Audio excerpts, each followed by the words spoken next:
All right, guys, welcome back. We are jumping right into Unit 23, Elk Hunting in Arizona 2023. Unit 23 has just a huge trophy potential. And anywhere you look, anywhere you read, any publication, any whatever application service you're going to talk to, Unit 23 has an extreme trophy potential. And that has to do with its boundary. If you go back to when we talked about Unit 1 and Unit 3, the reason why the trophy potential is a lot higher in Unit 23 is simply because of its eastern and northeastern border, which is the White Mountain Apache Indian Reservation. So with that, you obviously have the potential to have big elk, big bulls, live a lot longer, live twice as long, and roam into 23 north and 23 south, and have that potential to be in that 400 class range. These elk don't live in friendly country though. These big bulls, the Unit 23 is a very, very rugged unit. It's a unit that's very difficult on your feet. It's a very difficult unit on your vehicles, side-by-sides, quads. I mean, you really have to be prepared going in there. It's very remote. There is not a lot of cities, towns, accommodations anywhere in 23. Your closest real accommodation center is Payson. The town of Young exists kind of like in the middle of 23, and there's a little store, little restaurant, some gas there, and it's pretty remote. Cell service is brutal in 23. I know that it doesn't seem like a big deal, but when you have, two blowout tires in the middle of some backcountry road in 23 with zero service, that will come into play. So seriously consider getting into like a Garmin InReach or one of those other satellite texting devices that they have, just as a safety precaution heading into this unit. I haven't touched on that at all in the previous units, but I do with Unit 23 and Unit 27 as well. So the remoteness does require some safety precautions. Also, along with going in there and hunting, you definitely want to have, depending on the time of year, you want to have snow chains. It can get really, really wintry, a lot of snow in there. Okay, so safety disclaimer out of the way. Be careful, guys, especially if you're going there solo. Understand the remoteness, understand the necessity for having plans, having a backup plan, telling people where you're going, telling people where you're hunting. Because nothing is more important than your health and safety. So that being said, Unit 23 early archery is an extremely coveted tag, like a Unit 9 tag, for that bull migration reason across the White Mountain Apache Indian Reservation, just like Unit 9 from the national park. You get these big giant bulls that come over from White Mountain Apache Indian Reservation. Breed these cows just on the other side of the line in Unit 23. And like I said, it's not always on the line. They'll cross that line. They may go 40 miles in Unit 23 to breed a certain group of cows they do every single year. So it's not that I'm saying you should focus, if you draw this tag, on the White Mountain Apache Indian Reservation line, but understand why the draw odds and why the trophy potential is there, and understanding elk habitat and elk behavior, because when these bulls catch some scent, they will go 50 miles. They will be in one spot one day breeding some cows, and they could be 30 miles away the next day. They really put on the miles. So understand that if you draw the early archery tag, understand that you have the opportunity to shoot a giant bull, but that it is very, very difficult. It is very difficult terrain. I would really emphasize understanding where the water holes are at, understanding what kind of elk are hitting those water holes from a cow number standpoint. If there's a ton of cows hitting some water, I would definitely consider sitting on that water. And especially if you don't have a bull located. So early archery elk hunting, there's not going to be a ton of people. That's why it's really, really good. In 23, you kind of have that perfect middle ground of like really rugged country, not a ton of elk tags, but the trophy potential is really high. The draw odds are really low. So if you do draw this tag, you're not going to run into a ton of people. It's a very popular area for guys that really want to try to kill that big giant 380 plus bull. I will tell you though, it's still, again, very, very difficult to get a giant bull on the ground. You have to put in your homework. You have to be ready to hike more than you thought you were. You have to be ready to sit longer at a water hole than you thought you ever were. Just depends on the conditions. You have to be flexible. You have to be willing to put in the work and put in the time, what it takes to find and also get one of these bulls killed, especially as a bow hunter. So I just want to, just emphasize the reality of 23. I mean, it's very, very difficult.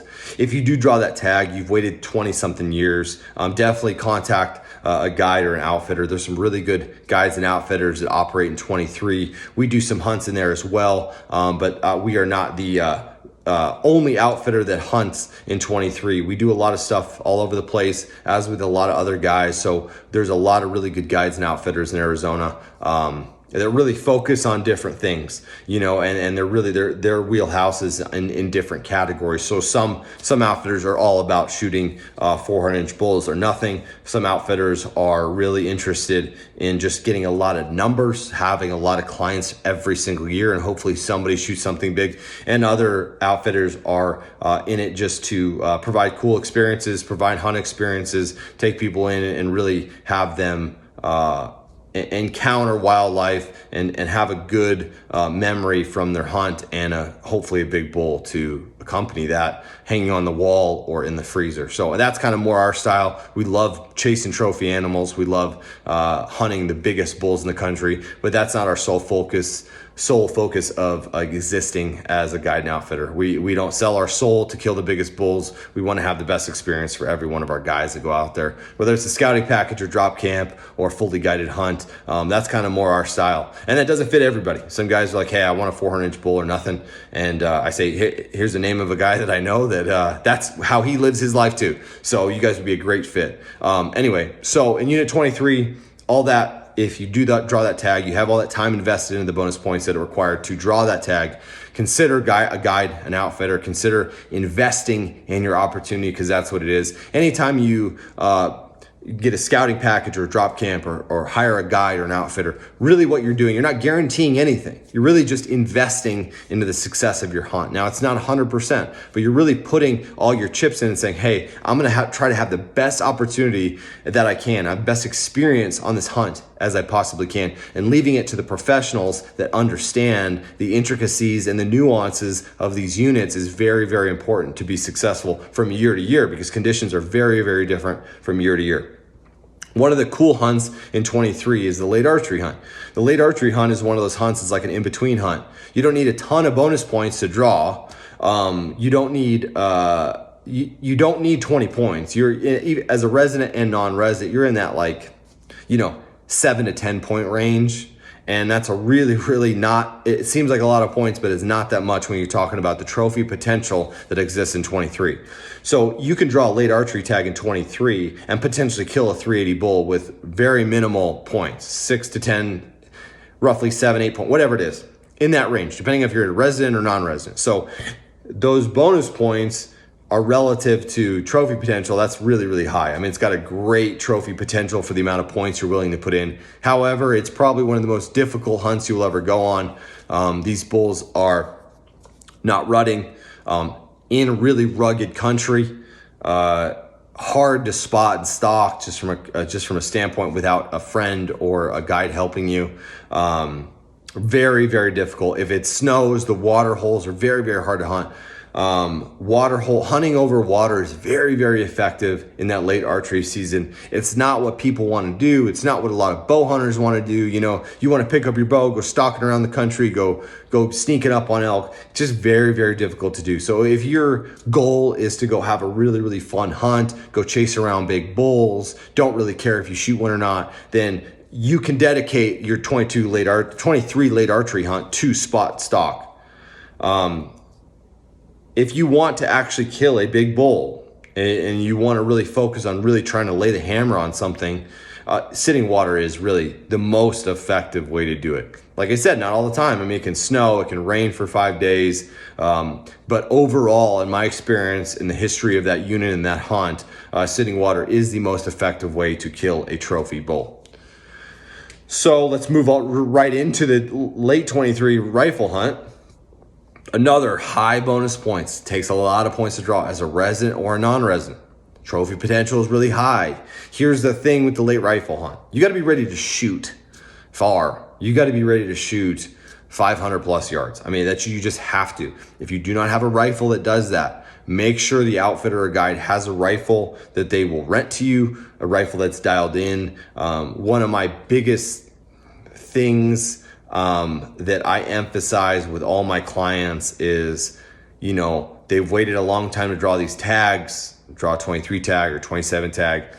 And we talk about shots. We talk about these giant canyons that exist in 23 and 27 and the necessity to shoot across these canyons to be successful. Don't go try to buy a rifle after you buy one of these tags or when you draw one of these tags. Don't necessarily make it that's your sole focus. What I would personally do, because I know how much rifles cost, they're in that anywhere from $3,000 to $10,000. Use that money that you would buy a rifle with and invest into your hunt and being successful with a guide or outfitter. That's my point of view. Because I've seen so many times guys go, I'm going to DIY it or I'm going to do this stuff. I'm going to buy these fancy rifles, do all this stuff. And they don't know where the elk are. And they don't really have the budget after that to really invest into a guide or an outfitter to help them out. So if you got $5,000 of disposable income, go talk to an outfitter first.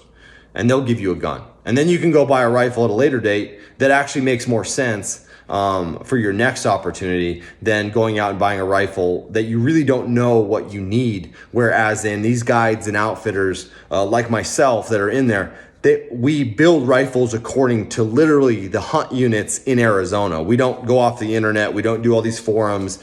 Because if you try to build a rifle, it's paralysis by analysis if you look on these long-range rifle forums. We literally, myself and other guides included, build long-range custom rifles for Unit 23, for Unit 27, elevation specific, bullet specific, cartridge specific. I mean, so you want to be in that position. You don't want to buy something that's really not right anyway, and then you realize I just spent $5,000 on something that's really not what I need. Instead, understand, invest into a guide outfitter, understand what the equipment they use, and then buy that at a later date, and then it's a win-win. That's a very, very biased opinion by myself. I'm very biased in that because I just have seen a lot. So I apologize if I offended some DIY guys or whatever that want to do that and do everything like that. I apologize. I just know how many points this unit takes to draw, and I just don't like seeing people take it and believe that they can have the same amount of success as somebody that's been in there for 15 years, 20 years. I mean, there's some guides and outfitters that have been guiding in Unit 23 for like 40 years. That's not me. I'm not 40 years old yet. But there's some guys. So relying on that knowledge to me is a better investment than buying a rifle. So again, it's a biased opinion. You can take it or leave it. You can leave a hate comment below, but that's just my experience. And I just want to see everybody be successful and not eat tag soup at the end of a Unit 23 hunt.